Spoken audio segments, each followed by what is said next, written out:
Hi, this is the let's call this part 1 of the test 5 review.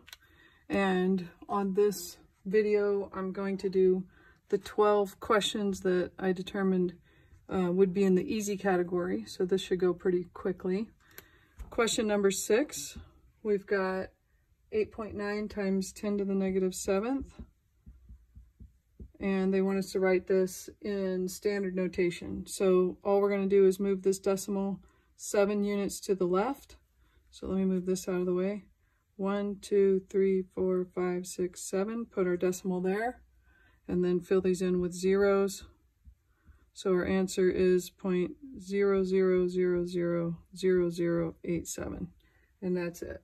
Okay.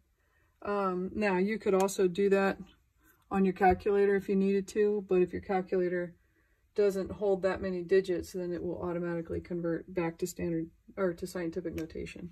So let's look at question 7.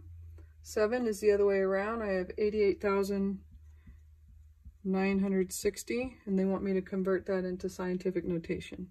So my decimal is currently here. We don't see it because we don't need it, but I need to move it 1, 2, 3, 4 so that there's a single digit in front of the decimal. So I get 8.896 times 10 to the, this number is smaller than my original number, so I need to make this bigger by using a positive exponent, and I moved it 4 places. So that's the answer for number 7. Number 8, same thing. I've got negative, let's see, 1, 2, 3, 4, 5, 6 zeros. 1, 2, 3, 4, 5, 6, and then 3, 7, 4. So this is in standard notation. They want me to change it to scientific notation. So this will get moved 1, 2, 3, 4, 5, 6, 7 times. So I'm going to have 3.74. I move it until I have a single digit to the left of the decimal. Times 10 to the, now this whole number was negative, so I'll keep my negative there. I moved it 7 places, and my new number is bigger than my old one, so I need to make it smaller by having that exponent be negative.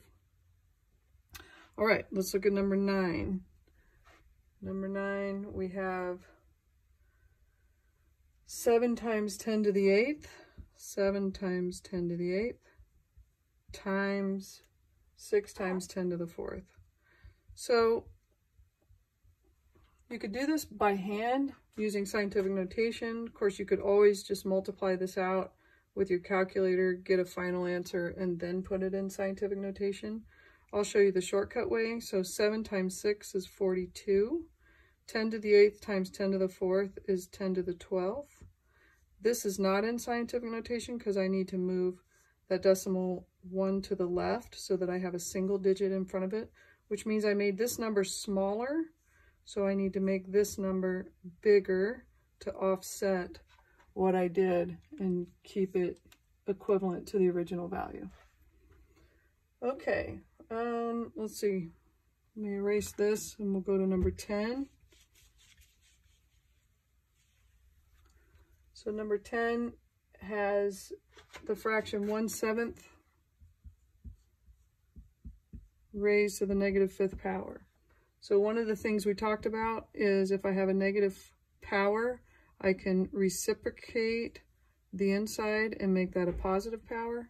7 over 1 is just 7. So I get 7 to the 5th, which I can put in on my calculator, which is, I believe, 16,807. Number 11, I've got x to the 6th, y to the negative 4th, and they want me to write this with positive exponents only. So I would need to move this base with its power down below so that it changes the sign on the exponent to a positive, and that would be my answer. Let's see, number 12, we've got x to the 6th to the negative 6. So remember the rule, a power to a power, I would multiply. So that's x to the negative 36, because 6 times negative 6. If you forget this rule, the rules are all on your formula sheet that you get to have when you take the test. Now, they wanted the answers to have positive exponents. So if I want this -36 to change signs, I would move the entire base with its exponent down below and change the sign of the exponent to a positive. And number 13, it says the body of a 220-pound person. So a 220-pound person contains about 3.4 times 10 to the -4 pounds of copper. How much copper is contained in the bodies of 1,000 people? So it really doesn't matter what the weight was of the person. If this is how much copper one person has, and I need to know how much 1,000 people would have, I would just times that by 1,000.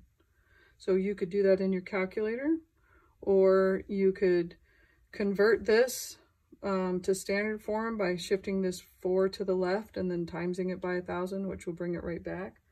However you want to do it, then in the end they want you to give them the answer in standard form, and it turns out it's 0.34 is the answer for my question. All right, let's move along to questions 18 and 19.